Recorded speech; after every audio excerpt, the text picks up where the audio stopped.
What is going on, guys? Upstate Blake here. Hope you're having a great day. And today we are going for a ride with Upstate Sledders.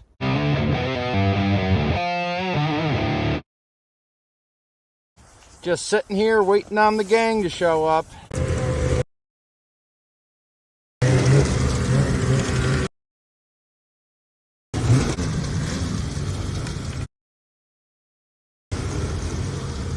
How are we feeling? I'm ready to ride.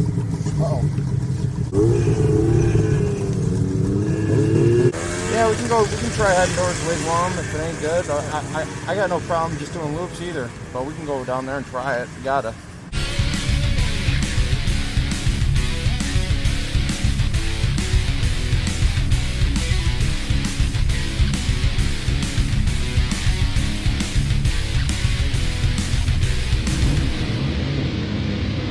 What is going on, guys? Welcome back to the channel. Hope you're all having a great day. It is currently February 6th. I know the last couple of videos have been, just us playing on the lakes. This boost review video is long overdue. We've had the sled now for about 2.5, 3 weeks. As you're going to see in this video, we couldn't have asked for a better ride to review the new sled. We did about 160 miles. All the clips and this ride took place on February 2nd, Groundhog Day last week. All the Upstate Sledders came up and actually took the whole week off to ride. Solid 10 days off. We had an awesome week. With the weather we've been having this year so far, you got to get it while you can. And this week was no exception. We definitely took full advantage of it. Part of the reason they took off as well is Upstate Zach in front of me here. His birthday was last weekend. Happy birthday again, buddy. I don't remember his mileage count before this week, but I'm pretty sure that he already cracked 1,000 miles as well on his new 23 Renegade 850. So he's definitely killing it on the mileage count. I think right now for the year, I have over 1,100 or so, but as you guys have seen in the YouTube, it's on a bunch of different sleds. Currently, today, I have 730 something miles on the new boost, but this video is definitely long overdue, so we're going to go ahead and bullet point all of, my opinion and what I think of it so far, as well as you're going to get to see what this ride was like. We're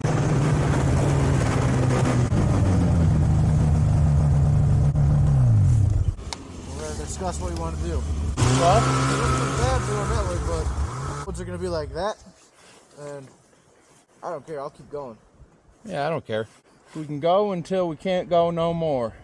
First up is handling. So I'm going to try to streamline this, and I know I have a habit of talking too much, so I'm just going to try to get the bullet points. We're definitely going to go over more stuff as we move forward here in the future, and I want to make a lot more videos. But starting off with handling, right out of the gate, I just want to say that I think Polaris did an awesome job with this platform and the way they set it up. Based on my size and the way that I ride, guys, personally, I feel like I'm fastest corner to corner on a 137, even versus a 129. A lot of the shorter track length riders will argue differently, saying the shorter track length is faster. I just think for me, in the way that I ride, I'm fastest on a 137. So why did I order a 146 then? This first part of the review is going to be pretty stupid, but you guys should all know the answer.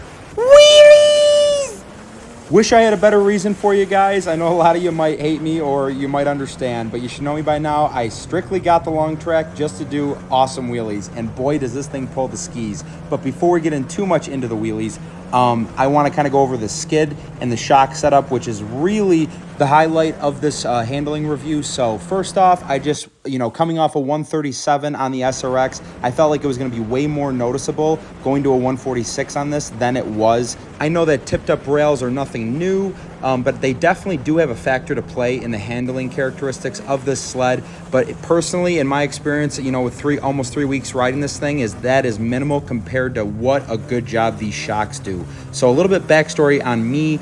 As you know, I'm a big dude with the way that I ride, and growing up riding snowmobiles, I trail rode from an early age with a lot of snowcross racers and just always had the inclination to crank it on firm. I never really messed with any suspension much. Pretty much for as long as I can remember, every sled that I've owned or ridden, I just put it on firm, max the preload out. Every single aspect of it is firm. I want to feel every bump when I'm hanging off of it. I feel way more in control. Just for me, I like firmer shocks.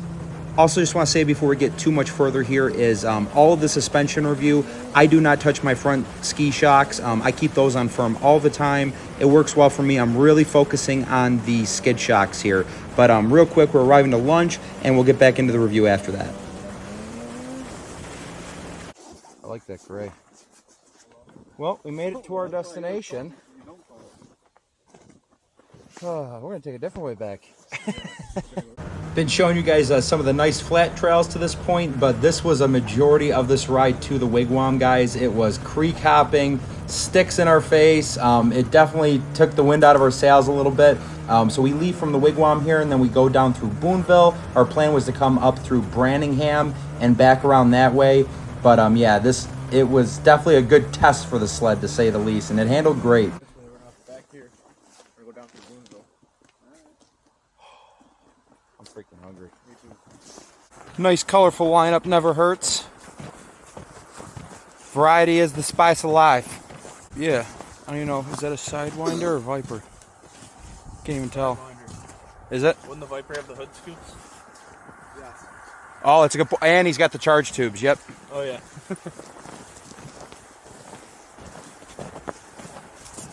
Back on our ride here after lunch and back to the handling review. So with these skid shocks, to simplify it, soft, all the skid shocks on all the way soft is just wheelie fun mode, and when you have them firm is just trail animal. Seriously, in soft, you cannot keep the skis on the ground if you tried. Any RPM, just about any mile an hour. Going 60 miles an hour down the lake, they'll lift 3 feet off the ground. It is a wheelie animal, absolute blast. Like in this trail riding that you're seeing in this clip right here. I have them on a firmer side, which I told you guys I like. Increases the ski pressure.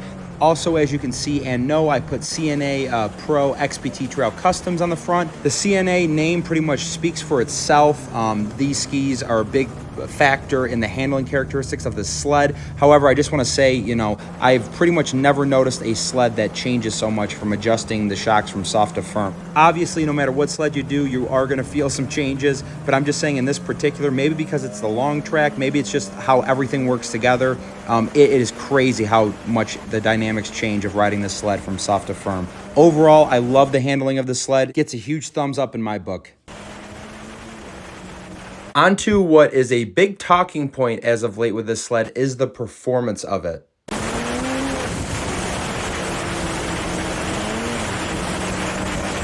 Just reiterating quick that this is my own review, guys. Everyone's opinion is going to be different. There has been a lot of controversy surrounding the performance of this sled, especially, you know, if you look at the comments, if you just go on Facebook. But either way, my opinion so far is I really am impressed with this. As you know, there's been a substantial delay with the delivery of snow checks. So all we've had to go on is other people's review, and there's been a lot of negative comments. But really, this thing did blow my expectations the first time I grabbed a big handful of throttle.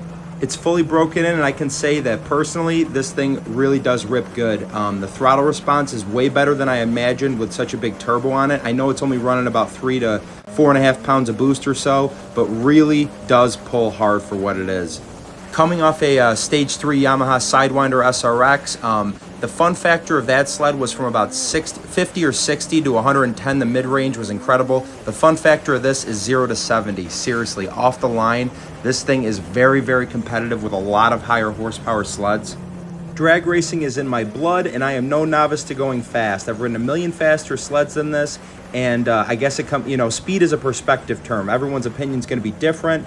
As far as my expectations went into buying this and what I thought it would feel like, it has way exceeded that. This thing feels awesome, start to finish. My overall opinion is I cannot believe, though, for the general public, your average run-of-the-mill rider could just go out and buy one of these things. It's seriously that quick for being a stock sled out of the crate. I typically know what to expect when launching off a line, but for your unexperienced rider getting on this thing, it's got to feel like an absolute rocket ship. It seriously is that shockingly quick. I want to go over some of the negative controversy surrounding this sled, and part of the reasoning why my expectations, I feel, were way exceeded going into this. It's been like a solid 2.5 months of seeing a lot of negative comments, and I'm the first to admit it. You just go on Facebook and everyone goes, "This thing's slow." Being the social media holic I am, I really did some research into the negative comments about it and the performance, and what I've come to find is a lot of the people complaining, or the big majority, all bought VR1s. So if you didn't know this, the VR1s are geared taller.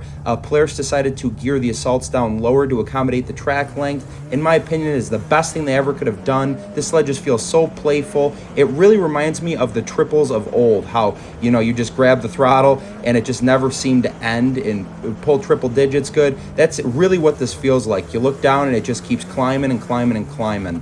It seems among the drag racing community, people were under the impression that this thing out of the crate was going to be able to beat really big flash, 900 turbos and 998s. It's only 185 horsepower. This thing was never going to beat anything over 300, or a lot of sleds even less than that. But what I can tell you is leaving off the line and just how this thing feels in general is awesome. For what it is, I knew what I was getting. I love the performance of it. Gets another high score. Starting off with what I don't like about it. So this is not even so much the sled, I think, as just, how I am and how I ride. But something that was very noticeable out of the gate was versus, my SRX or my Arctic Cat was the seating position of this. No, it's not the shocks. I just noticed myself after a couple of long rides feeling a lot more tired and pain in my knees. And that's due to the seating position. The seat is super firm, which I like, but just the position in general, it's definitely a way more aggressive position, which again, I like, and I love to rip, and I'm never gonna stop ripping. And also, not everyone is 6'4", so this is really gonna come down to the rider and who decides to buy this sled. But just something I noticed, if you're a bigger guy looking at one of these Matryx platforms, definitely something to review first, because it is very noticeable. On a positive, I know that I'm light years faster through the trails on this versus my SRX, so I guess it's it's a give and take. Just wanted to put that out there for my bigger riders coming off of Thunder Couch. If you're looking at one of these, just something to do your research on before you buy it. Next up is the reliability factor. So I'm knocking on wood right now. I haven't had any problems other than I did foul a plug around the 400 mile mark, letting it idle. I did hear that from the factory that these things run super rich, and fouling plugs can happen. Obviously, I would rather it run too rich than too lean, and that's not so much of a big deal, but it is a little bit of a worry in the back of your mind. I mean, it's a turbocharged two-stroke. I want to see the longevity, and I guess we will see, but 730 miles, I haven't had any issues other than one plug, and it'll be interesting to see how these things hold up long term. I mean, I haven't seen anybody with 4,000 miles on these yet, so it's just something to think about in the back of your brain. Next up, what I don't like about it is some of the quirks with the gauge. Now, I love the way it looks. I love the layout. It's a very pleasant thing to look at going down the trail. However, it's only happened a couple of times, but I have noticed some goofy things happening. I'll be going down the trail and the coolant will just stop reading. It'll just show a bar. Or just info that just seems to disappear. I turn the key off, I turn it back on, and it comes back. It doesn't happen all the time since I've been riding. It's happened like 3 or 4 times. Not that big of a deal. As I said, I found the fix for it. Just something I'm going to be watching long term on this. Random side note, this was a funny clip from earlier. I just wanted to put this PSA out there. Watch where you're going. This happened to me earlier in the day. Freaking deer came out. Just, you saw I wasn't speeding, and luckily I saw him coming from the woods. Just something to look out for. You can see the nod in my head of my what the heck moment. Overall, guys, I love this sled. I'm having an absolute blast with it. Just wanted to cover some quick bullet points to give you guys a feel of what it's like to ride it. We're going to definitely go more in depth in the future, and I also didn't want to make a 30-minute video. But overall, I'm having a blast with it. The sled is awesome. It's almost exceeded every expectation I've had of it so far. I really do like it. We're going to see how it holds up, getting good miles on it, and just having a blast. As far as I go, I'm really happy I made this decision to buy it. I think we're going to end the video here, guys. Stay on the lookout. We got more drag events coming up. We got a whole bunch of more content planned with this. Weather dependent. I don't know if you guys have seen the forecast. It looks awful. We got another warm-up. Just pray for snow. Hit that like button. Hit that subscribe button. We will see you next video. Wheelie!